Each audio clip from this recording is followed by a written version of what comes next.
Watch out. Watch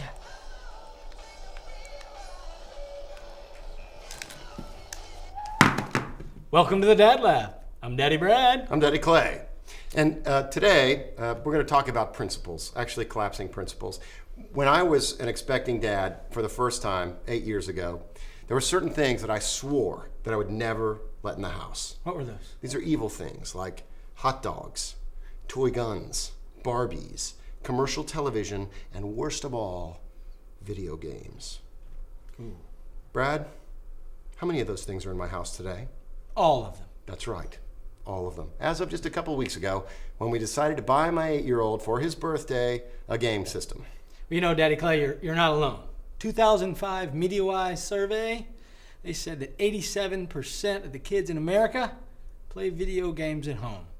Well, and it's not just because everybody else had one that my wife and I decided to buy one of these systems. You know, we had rationalizations, lots of rationalizations. And one of them was that, in terms of screen time, at least video games are interactive. Yeah, but so is playing kick the can and soccer outside on the front lawn.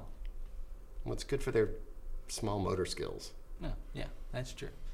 Okay, so now you've decided that you're comfortable with having a video game in your house. There are 3 things that you need to think about: the system, the games, and supervision. That's right. Let's start with a console. Now, there's lots of different kinds out there. If you want to spend the big bucks, you could get yourself a Xbox 360 or a Sony PlayStation 3. Now, we're talking about maybe an 8-year-old here, so you don't necessarily need to go top of the line, unless, of course, Dad, you're a gamer too. For the little kids, you're probably okay with the next step down, something like an Xbox or a GameCube or a Sony PlayStation 2. You know, you can pick up a used or refurbished one for under $100. Which is exactly the way we decided to go. Now, I wanted a PlayStation 2 because this is the most popular platform and the easiest to find games appropriate for younger kids. So I discovered that my babysitter was moving to college and wanted to get rid of her PlayStation 2, picked it up for $40, had a monitor lying around the house, installed that all underneath his bed in the little loft there. He's delighted, and it cost us almost nothing. Whew, good deal, good deal. Okay, you got the console set up. Now you need to think about getting a couple of games. Now, Dad, you need to realize that games, like movies, are rated. First of all, there's E. That's for everybody. Then there's E10. That's for 10-year-olds and up. Next, T. Now, those T games will have a little violence. Shoot 'em up, you know, in some mild adult situations. And then there's M for... Mature. Yeah, mature. Sex and graphic violence and dirty words. Just the thing for an 8-year-old. So you really want to stick with that younger E rating. And also a thing to consider, these games aren't cheap. They can run from $30 to $50 new. You can also get those secondhand. One idea to keep in mind: stick with what you know. If your kid's got an animated film that they really love, there's probably a video game that accompanies that movie. Titles like Shrek 2, Shark Tale, Madagascar, all the Harry Potter movies have video game versions that have won awards from Parents' Choice. So those are pretty safe bets for your younger kid. Okay, you're all set up to play, and we got to talk about supervision. Here at the Dad Labs, we recommend that you watch what your kids are watching on television, and you also play what your kids are playing on the video.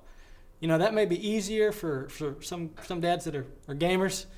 Me, you know, I grew up playing with a lava lamp, so I might have a little trouble on here, but I'll still try. Well, most of us dads that are over 30 may have limited experience gaming. So that leads me to my DadLab Seal of Approval choice, which is for the game of the movie of Cars. It's from Pixar and Disney. The reason I recommend this game is it's a driving game, which means you don't have to use very many of the buttons. I can actually beat my 8-year-old at this sometimes.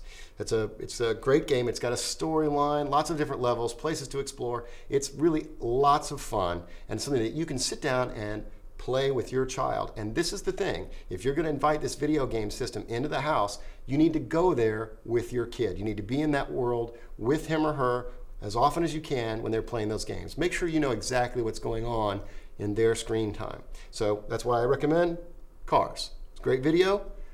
Dads, have a good time gaming with those kids. It's pretty fun. Don't let your wife catch you when you sneak off to play by yourself, okay? Trouble. Yeah. So enjoy your gaming time, and that's it from us for the Dad Labs.